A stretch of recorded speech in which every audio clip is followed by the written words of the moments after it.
วันที่เศร้าหาปล่อยคริสต์มาสจึงมาเย้าน้องเอ๋ยสายเป็นเจ้าพุทธกรอำลึกภาษาได้อ่านหนังสือน้องคือชากอบดังหักในอย่าเลยสุดดีบยอนาเมื่อวันที่หนึ่งปล่อยหักตอนปีใหม่นะอยู่ห่างนี้ขอความมุ่งเธอจ้าเย็นหมดกำพาให้เฮาอยากได้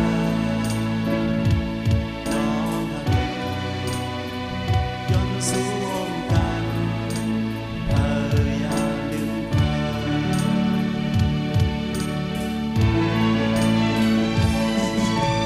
และเส้นฝันอันนานก่อนใจนั้นคืนนั้นยังเงินเก็บสิ้นในเธอ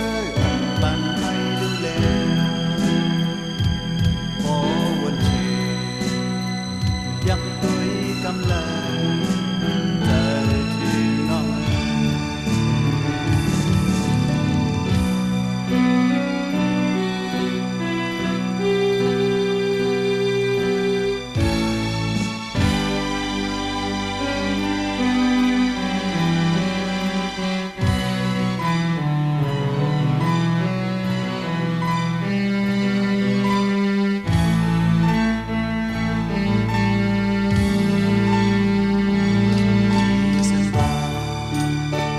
วันที่เศร้าห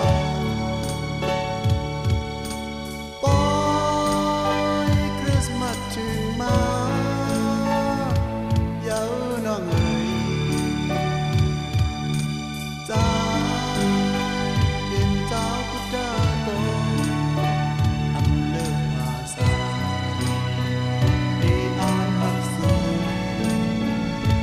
น้องคือชากอบดังหักใน